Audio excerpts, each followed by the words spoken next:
Salut à tous, c'est Thomas, j'espère que vous allez bien. On se retrouve aujourd'hui pour une nouvelle vidéo dans laquelle je vous annonce que j'ai enfin reçu ma PS4 Jailbreak. Alors dès le début de cette vidéo, je tiens à vous dire que si elle atteint les 20 000 pouces bleus, je vous ferai gagner une PS4 4.05 pour également la jailbreak de votre côté. Pour participer, vous mettez également hashtag PS4 jailbreak en commentaire et donc si la vidéo atteint les 20 000 likes, votre participation sera directement prise en compte. Restez bien jusqu'à la fin parce que je vous expliquerai comment vous procurer une PS4 du genre ou alors comment jailbreak votre console directement. Je vous invite vraiment à écouter tout ce que je dis parce que certaines choses doivent vraiment être prises au sérieux. Alors pour commencer, vous allez me poser une question en particulier.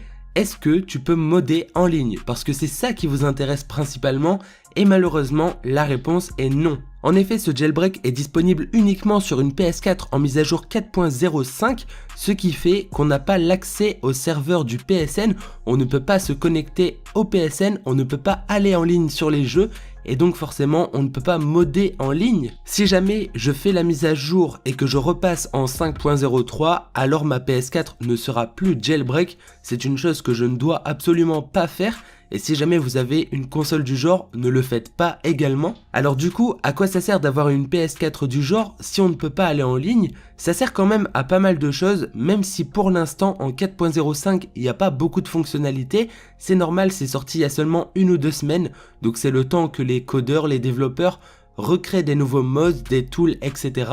Et ensuite on aura plus de fonctionnalités. Alors déjà la toute première chose que je peux faire, je vous le montre dans le gameplay, c'est activer les debug settings. C'est tout simplement des paramètres auxquels on n'a normalement pas accès. On voit d'ailleurs que je peux installer des PKG. Des PKG, ça permet d'installer des jeux gratuitement, d'installer des mises à jour sans être connecté au PSN, etc.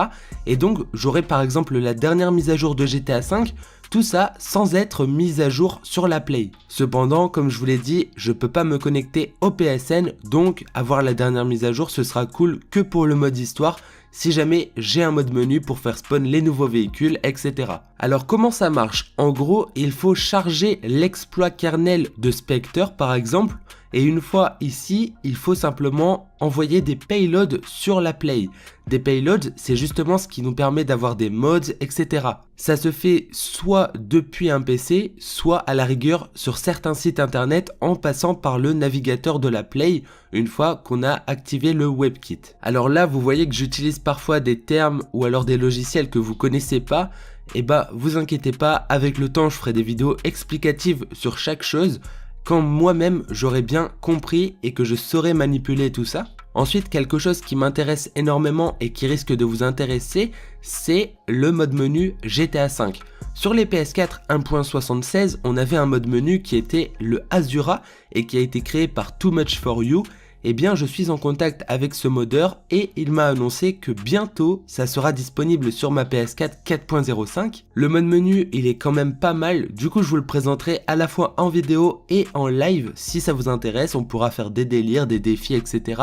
Tout ça avec le mode menu sur PS4, quelque chose qui sera donc assez nouveau et quelque chose que vous n'avez peu vu sur GTA et sur YouTube. C'est pas tout, avec le temps il y aura des mods sur d'autres jeux, ça pourrait être Black Ops 3, d'autres Call of ou d'autres jeux tout simplement que je peux acheter ou avoir gratuitement à l'avenir. Alors en soi, la méthode pour entre guillemets jailbreak sa console est vraiment très simple. Il suffit, comme je vous le disais, de charger l'exploit kernel et après on peut ajouter et charger des payloads, etc. Ce qui est quand même vachement simple. Mais tout ça, c'est disponible seulement sur des PS4 en mise à jour 4.05. Donc là, vous allez me demander comment s'en procurer une. Et bah sachez une chose, ce n'est pas du tout simple. Avant de recevoir la bonne PS4, j'ai reçu d'autres PS4 qui n'étaient pas en bonne mise à jour. Même si c'était censé l'être, ça ne l'était pas et donc j'ai dû procéder à des renvois, procéder à des remboursements, mais tout ça, ça a des délais et plus le temps passe, moins on a de chances de trouver les bonnes consoles. Du coup, dans la description, etc., vous ne trouverez aucun lien parce que je peux pas me permettre de mettre un lien si ce n'est pas sûr à 100% et il faut savoir que rien n'est sûr à 100%. Avant d'avoir reçu le colis, on ne peut pas savoir si la PS4 est en bonne mise à jour. Alors déjà, ce qu'il faut pour avoir des chances de recevoir une PS4 en mise à jour 4.05 ou moins, parce que si vous recevez une mise à jour inférieure à la 4.05, ça fonctionnera également.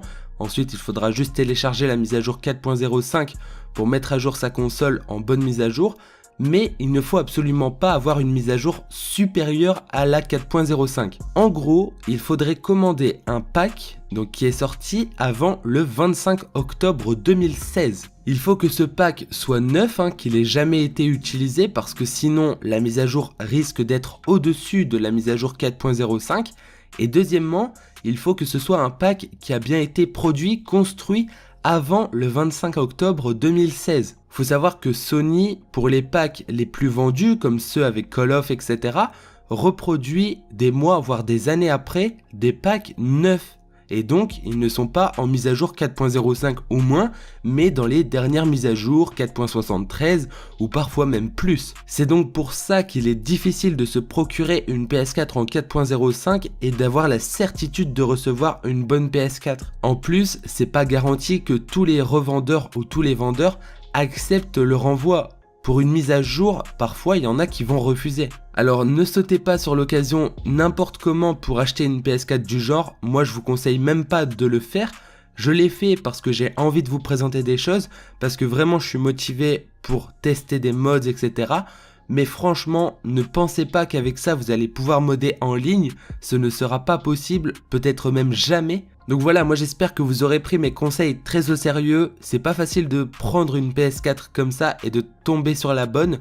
Donc faites attention si vous prenez le risque de commander. J'espère en tout cas que ces informations vous auront plu. Comme je l'ai précisé dans la vidéo, quand j'en saurai un peu plus, quand j'aurai un peu plus manipulé les logiciels, etc., je vous ferai des vidéos présentation, des vidéos tuto pour ceux qui sont intéressés et pour vous montrer un peu plus en détail ce que ça fait et ce qu'on peut faire avec une PS4 ainsi. N'hésitez pas à mettre quand même un maximum de likes, comme je vous l'ai dit au début. Si jamais on atteint les 20 000 likes, je sais que c'est beaucoup, je vous ferai gagner une PS4 mise à jour 4.05. Maintenant, à vous de jouer. Je vais pas le faire gratuitement parce que c'est quand même assez cher. Et comme je vous l'ai expliqué, c'est pas sûr que je tombe sur la bonne play du premier coup. N'oubliez pas en tout cas de vous abonner à ma chaîne YouTube et d'activer les notifications si c'est pas déjà fait. Et moi, je vous donne rendez-vous très bientôt pour de nouvelles vidéos. C'était Thomas. Allez, ciao!